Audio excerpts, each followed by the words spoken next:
ये सर पर तो स्वामी, सो दुख कैसा पार।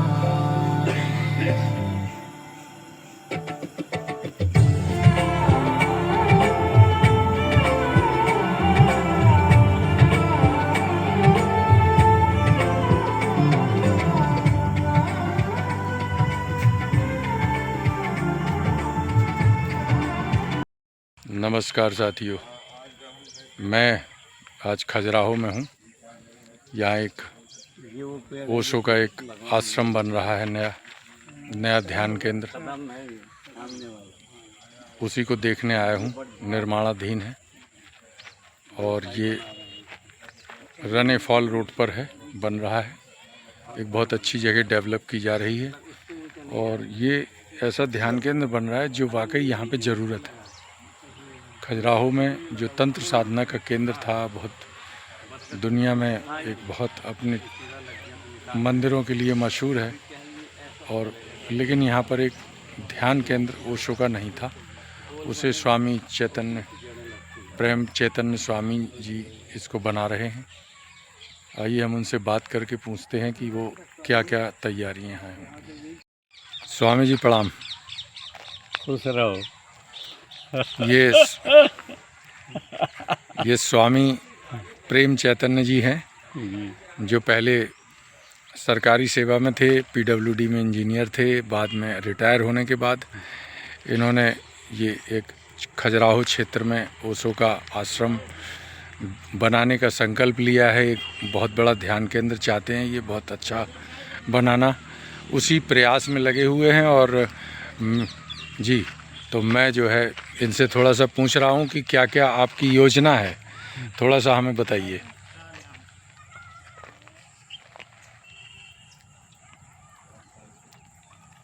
मेरी योजना ये है जी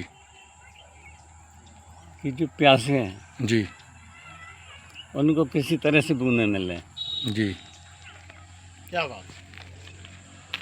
और ध्यान की बूंद ही जीवन की सबसे बड़ी बूंद है।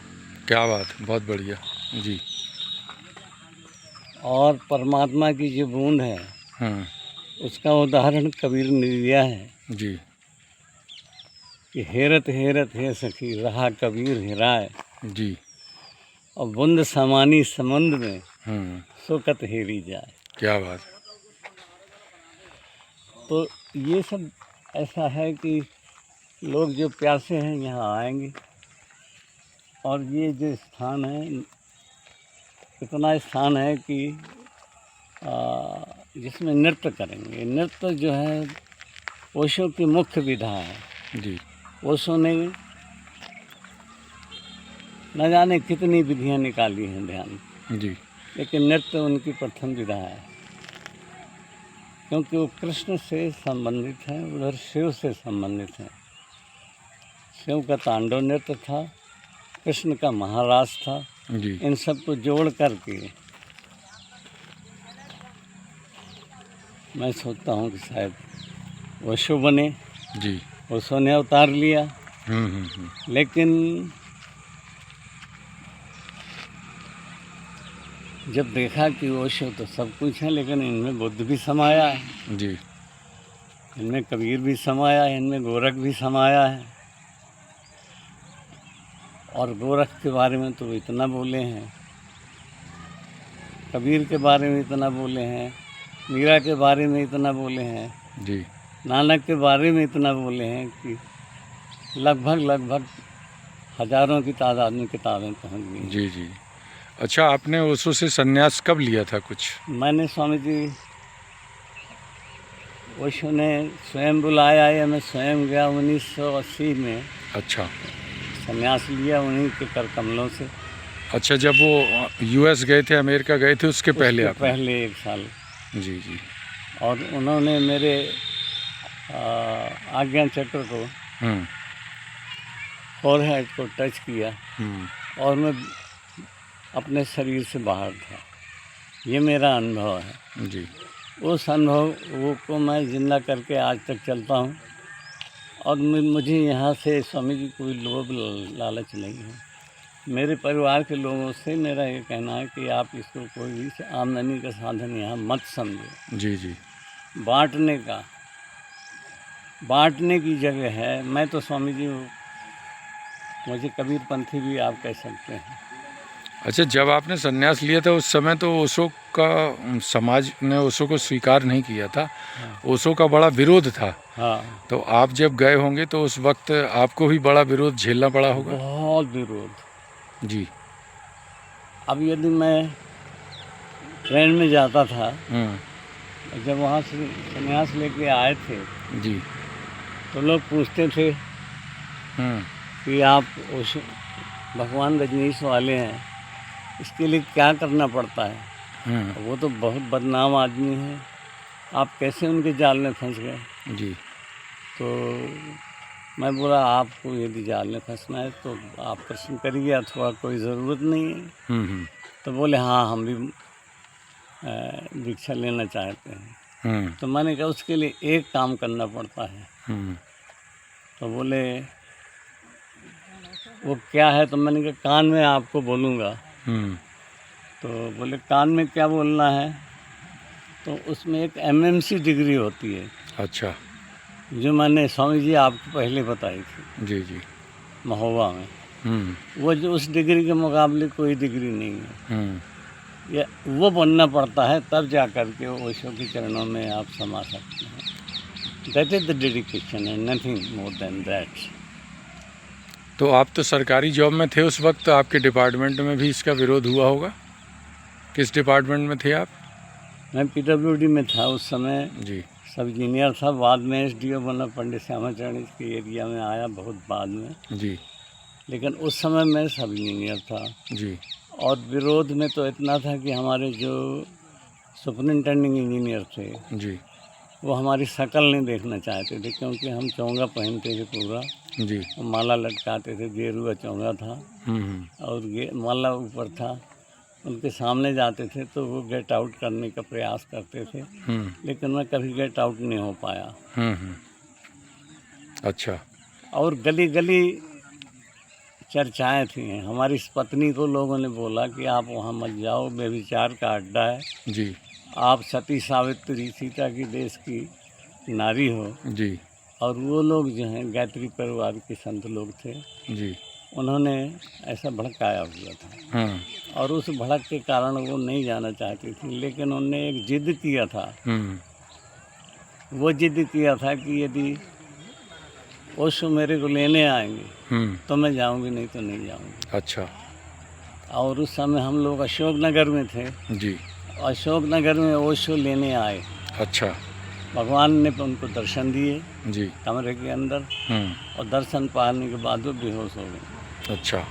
और मैं उस दिन मंगौली में था, अशोकनगर में नहीं था। जब वहाँ से वापस आया तो 1.5 साल के विरोध के बाद जब उनको दर्शन हो गए तो बोले पूना चलना है, दीक्षा लेना। तो आपके घर में तो मुझे लग रहा है सभी लोग ओशो से जुड़े हुए हैं। सभी जुड़े हैं। सन्यासी। हाँ, बड़ी पुत्री है वो भी जुड़ी हुई है, उसकी उम्र इस समय जी लगभग 60 साल है। अच्छा। दूसरे ये पुत्र हैं हमारे तथागत जी हैं, और तीसरे हमारी जो पुत्री है वो अभी घर में है। जी। वो भी पूना में उनका संन्यास हुआ। जी। और बड़ी पुत्री का भी पूना में संन्यास हुआ। एक का हुआ, विदेशी माँ थी एक, उनसे हुआ। अच्छा। और एक इंडियन माँ थी, एक का उनसे हुआ संन्यास। अच्छा, आपने ये यहाँ पे ध्यान केंद्र बनाने का आइडिया कैसे फ्लोट हुआ आपके मन में? ये कैसे आया? स्वामी जी एक हमारे मित्र आए हुए थे, हमारे यहाँ गंगा स्वामी हैं जी, खजुराहो में है। खजुराहो में, तो उनके यहाँ मैं बैठा हुआ था। तो ओशो ने उनका जिक्र किया है कई बार, गंगा स्वामी जी का।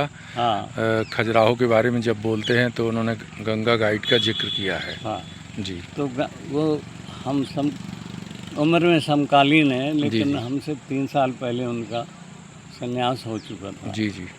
तो वो उनके वहाँ पे एक मित्र आए हुए थे ओशो वाले, जी तो उन्होंने मेरे को प्रेरणा दी। मैंने कहा कि यहाँ पे अभी तक कोई ऐसी जगह नहीं है कि जहाँ बैठ के ध्यान किया जाए। तब गंगा स्वामी के यहाँ भी नहीं था।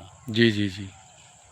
तो उन्होंने मेरे को बोला था कि आप यहाँ ध्यान केंद्र बनाओ। तो मैंने यहाँ माया विहार में एक छोटा सा केंद्र बनाया। जी नीचे बैठने का रहने का बनाया, और ऊपर जो है एक हॉल बनाया, पिरामिड छोटा सा बनाया, और बहुत से लोग वहाँ आए।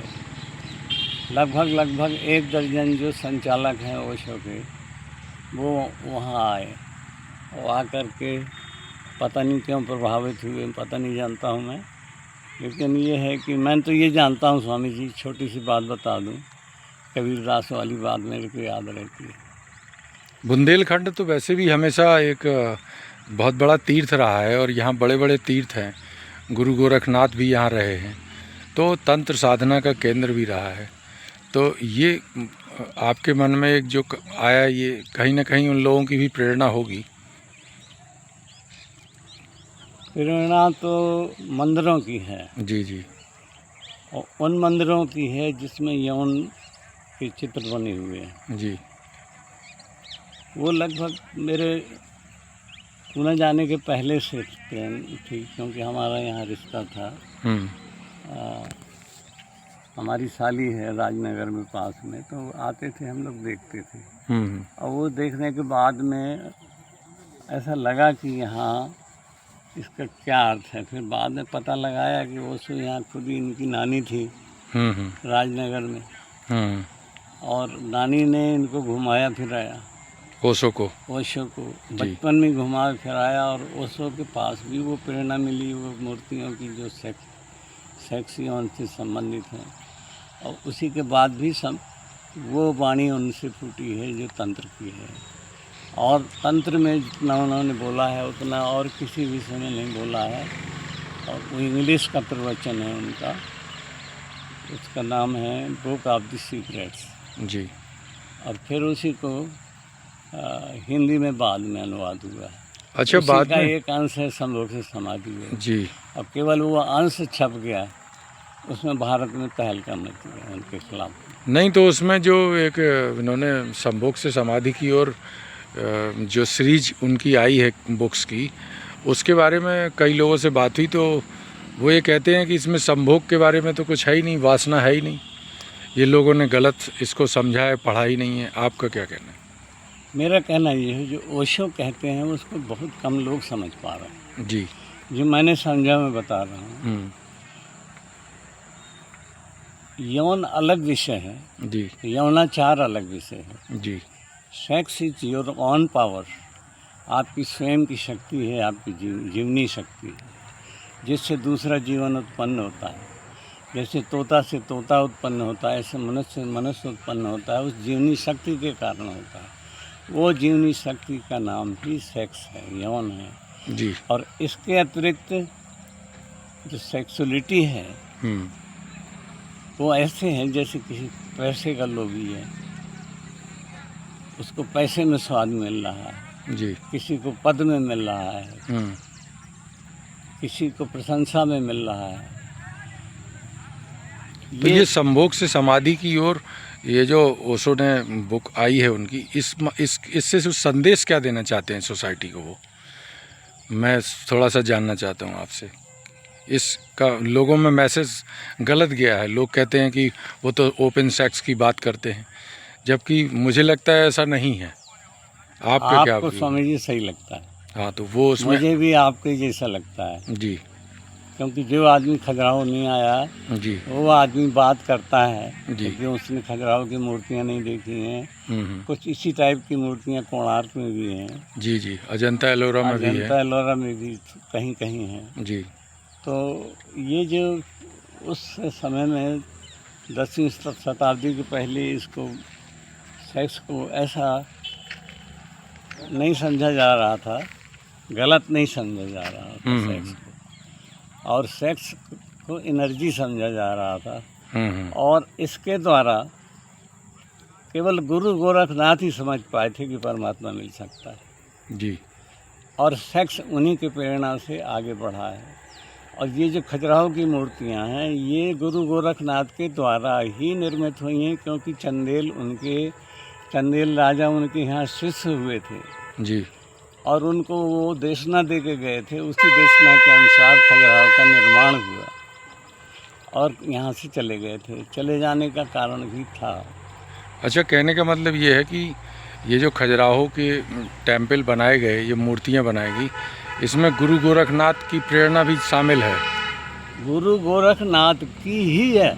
अच्छा, पर ये कहीं लिखा हुआ नहीं मिलता हमको।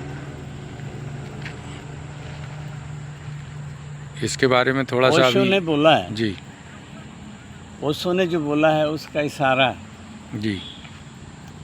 उन्होंने बोला है, जो उनकी किताब है ओशो गोरखनाथ के बारे में, जी। मरो है जोगी मरो, मरो मरण है मीठा, जिस मरण क्या ऐसा इत्यादि गोरख दीठा।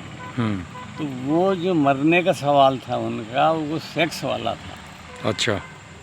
क्योंकि यदि तुम सेक्स में जीवंत नहीं रह सकते, क्योंकि जिस समय तुम सेक्स में जाते हो तुम्हारी ऊर्जा सेक्सुअलिटी में जाकर के निष्कासित होती है। यदि इस सेक्स को सुरक्षित रखा जाए तो उसी का नाम ब्रह्मचर्य है। जी।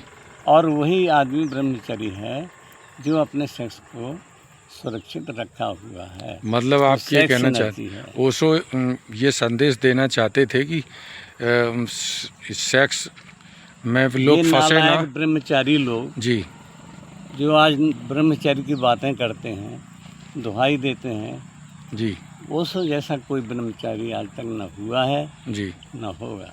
तो ओशो कुल मिला के लोगों को सेक्सुअलिटी से बाहर निकाल के ब्रह्मचर्य की ओर ले जाना चाहते थे। या बिकॉज आपका जो मूलाधार है, जी, मूलाधार में जो आपकी ऊर्जा है, 7 चक्र हैं, जी, वो ऊर्जा उठ करके कुंडली चक्र में आती है, कुंडली चक्र से उठ करके हृदय चक्र में आती है, फिर इसके बाद आज्ञा चक्र में आती है, फिर सहस्रार में जाती है। जी, जी। ये आप साधना से भी कर सकते हैं, हठ योग से कर सकते हैं ये बात, और यौन से भी कर सकते हैं। आप संभोग के द्वारा भी कर सकते हैं। यदि संभोग में आप सधे हुए व्यक्ति हैं, और मैंने स्वयं अनुभव किया जी।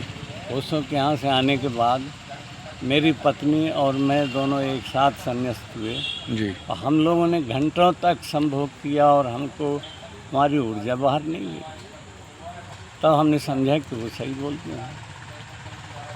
मतलब लोग कुल मिला के वो समझ नहीं पाए, वो मैसेज जो ओशो देना चाहते थे वो लोगों तक सही तरह से पहुंच नहीं पाया। विशेष रूप से ब्राह्मण लोगों को ये लगा जी कि हमारे विरोध में है, जबकि वो बोलते थे कि ब्राह्मण मीन्स है जो ब्रह्म को जानता है।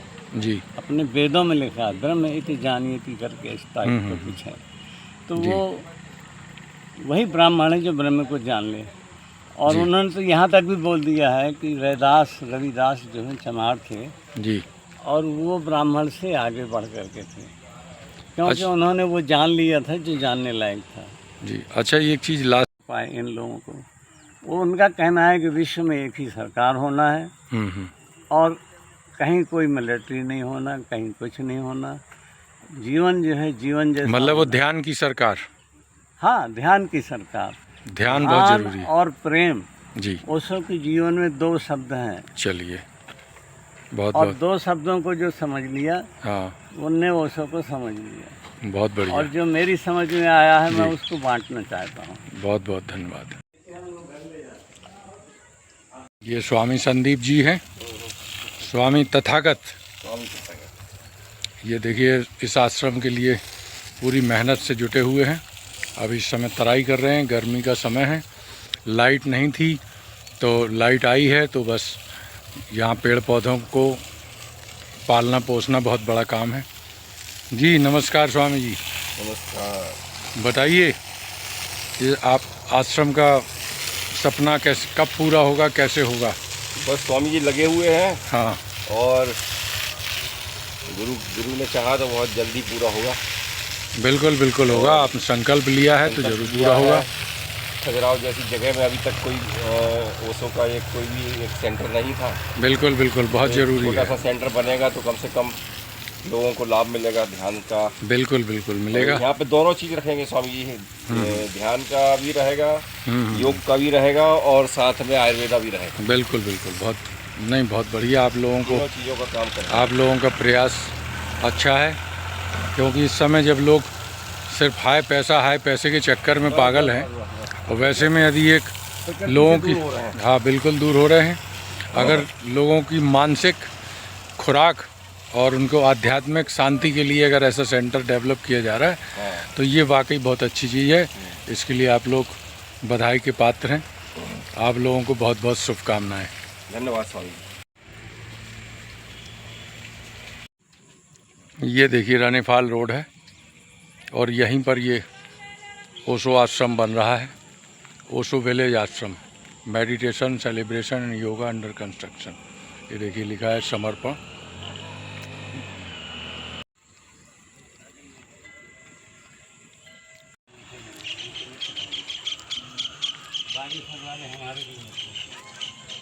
जय हो।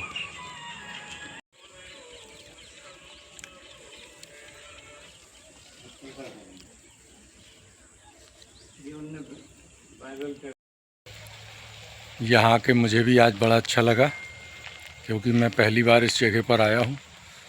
यहाँ की शांति, यहाँ की आध्यात्मिक ऊर्जा वाकई बड़ी प्रभावित करने वाली है।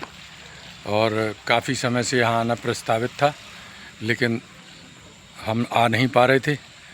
आज शरद पूर्णिमा के मौके पर हमको मौका मिला तो हम आज यहाँ आए हुए हैं और अभी इस जगह का अवलोकन कर रहे हैं।